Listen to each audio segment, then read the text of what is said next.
नमस्कार दोस्तों, स्वागत है आपका मेरे चैनल में।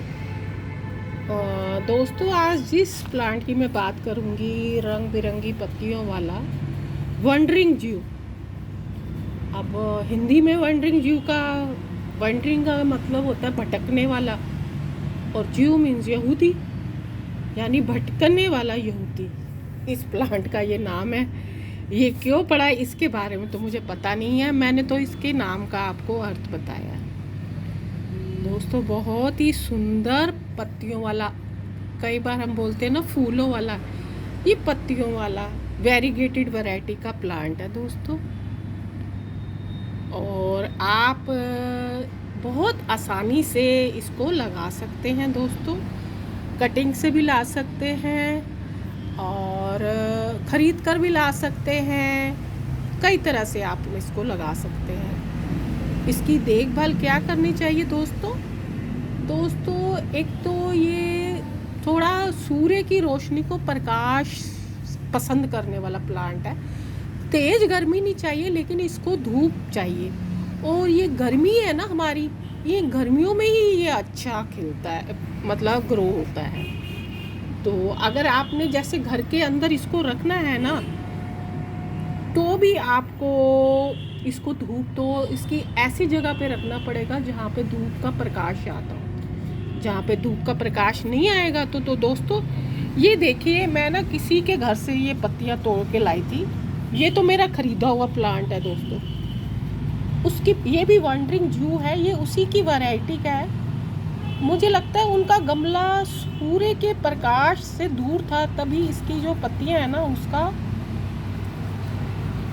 रंग पूरी तरह से नहीं हुआ। अब ये नर्सरी वाला पौधा था, इसकी तो जैसे पूरी कलरफुल है। क्या पता ये दूसरी वैरायटी का हो, क्योंकि ये वेरीगेटेड वैरायटी के होते हैं। इसमें कई तरह के कलर। मैंने इसको लाकर ये अपने गमले में लगा दिया, क्योंकि दोस्तों इसकी ऐसी ना, जब बारिश आती है ना, इस तरह की एरियल रूट्स आ जाती हैं। तो आप एरियल रूट्स से ना इसको आपको आसानी से ना किसी भी दूसरे गमले में, ये मैंने कटिंग लगाई हुई है। इसमें वो 9 o'clock का भी लगा हुआ है और मेरा ये स्नेक प्लांट भी लगा हुआ है। तो मैंने कहा मैं देखती हूँ। पहले दिन लगाया तो इसकी पत्तियाँ एकदम से मुरझा गई थी। अब मुझे लगता है वो धीरे धीरे, ये देखिए इसकी ये थोड़ी थोड़ी एरियल रूट्स दिख रही है ना, जड़ें इसके साथ में ही होती है। जैसी बारिश आती है ना, तो इसकी जड़ें तो होती हैं।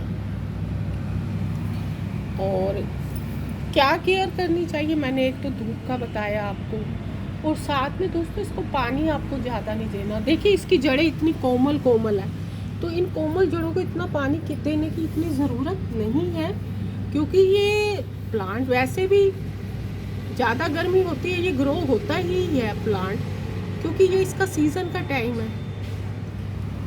और साथ साथ इसको धूप के प्रकाश में रखें। धूप के प्रकाश में नहीं रखेंगे तो ये पूरी पत्ती है ना, पूरी पर्पल हो जाती है।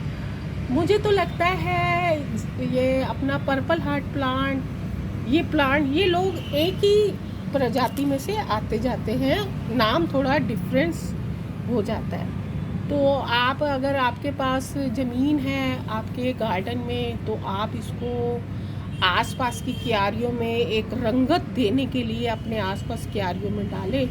अगर नहीं है तो आप बिल्कुल जगह नहीं है तो आप इसको टोकरियों में लगा के टांग दीजिए। अच्छा, ये 14 इंच तक बढ़ता है दोस्तों।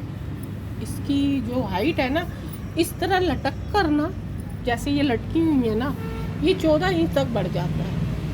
और इसका जो लाइफ स्पान है वो होता है दोस्तों, कम से कम ये 10 साल प्लांट आपका कहीं नहीं जाएगा।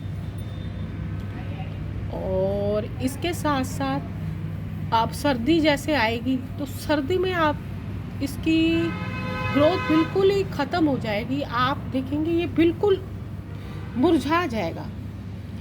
और फिर वसंत आएगा, वसंत में फिर ये अपने ग्रोथ दिखाएगा, फिर ये धीरे धीरे ग्रो हो जाएगा। कहीं से अगर आपको किसी के घर गए, आप वहाँ से अगर आपको ये कटिंग मिलती है, तो आप लगा दीजिए। उपयुक्त समय है इसका लगाने का मार्च, अप्रैल, मई, जून, जुलाई, अगस्त तक, इसको सितंबर तक भी आप इसको लगा सकते हैं। थोड़ा सर्दी में ये थोड़ा डोरमेसी में चला जाएगा, तब आपको इसको पानी नहीं देना। ये देखिए मैंने तो इस पोट में लगाया हुआ है इसको। ये ऑरेंज कलर का पोट है, ये होगा दोस्तों 7-8 इंच का होगा, इसमें मैंने इसको लगाया हुआ है।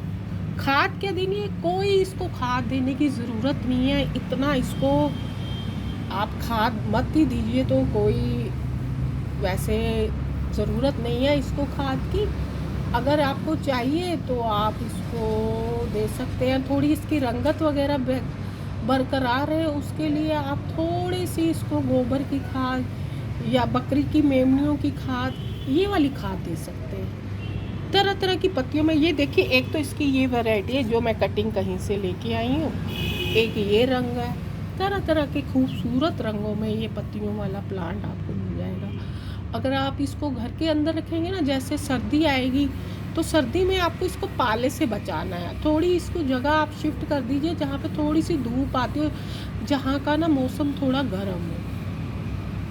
तो कई आप सर्दी आते आते कई ऐसे पौधे होते हैं जिनकी ग्रोथ ना दोस्तों क्या होती है, ख़त्म हो जाती है। लेकिन आप इसकी कटिंग लगा के रख दीजिए, फिर आप देखिए ये मार्च अप्रैल में ये फिर अपनी असली ग्रो पकड़ेगा।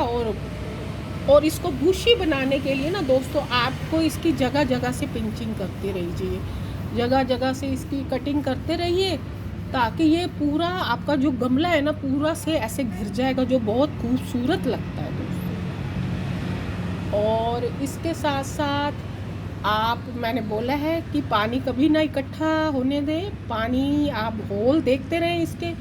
कई बार क्या होता है, होल पूरी तरह से ड्रेनेज व्यवस्था सही नहीं होने से ये इसकी जो जड़ें हैं ना वो गल जाती हैं। और इसकी पहचान क्या है अपनी, इसकी ना जड़ें काली होने लगेंगी अगर आप ज़्यादा पानी दोगे ना, तो आपकी इसकी ये निशानी है कि आपको इसकी ना जड़ें बहुत काली काली, बिल्कुल काली स्याह की तरह मिल जाएंगी। तो ये वार्निंग साइन है दोस्तों, आपको इसको इतना ज़्यादा पानी नहीं देना। जानवरों के लिए बिल्कुल सेफ़ है ये। इसमें कोई ऐसा जहरीला पदार्थ वगैरह नहीं है जो किसी को ये नुकसान कर सके। और इसके लाभ क्या है, ये हमारी प्राकृतिक वातावरण को शुद्ध करता है दोस्तों। हमारे जितनी भी प्रकृति है उसमें जो जहरीली गैसें हैं उसको शुद्ध करना प्लांट है। अब जो लोग शुरू में गार्डनिंग सीख रहे हैं उनको शुरू में सीखना है। जिनको गार्डनिंग महंगी लगती है, कहीं से भी अगर इसकी डंडी मिल जाए और अपने इस तरह की एरियल रूट्स जिसमें हो वो ले आए, और अपने घर में आप नहीं तो जैसे घर में अगर जैसे कोई बड़ा प्लांट है ना, कोई भी बड़ा प्लांट है उसके आसपास भी इसको ग्रो कर सकते हैं। क्या होगा कि उसका जो मॉइस्चर है, जैसे क्रोटन का प्लांट बहुत बड़ा होता है, उसके आसपास इसको छोटा छोटा बो दीजिए। आसपास छोटा छोटा बो देंगे, इसकी छोटी छोटी पूरा ये गमला है ना, बीच में वो बड़ा प्लांट होगा और आगे पीछे इसकी ये पत्तियां होंगी, खूबसूरत लगेगा दोस्तों। ये है वंडरिंग जू के बारे में मेरी ये जानकारी। आशा करती हूँ ये जानकारी आपको पसंद आई होगी। आप मेरे चैनल को सब्सक्राइब करें, लाइक करें और शेयर करें। थैंक यू दोस्तों, आपका बहुत बहुत धन्यवाद।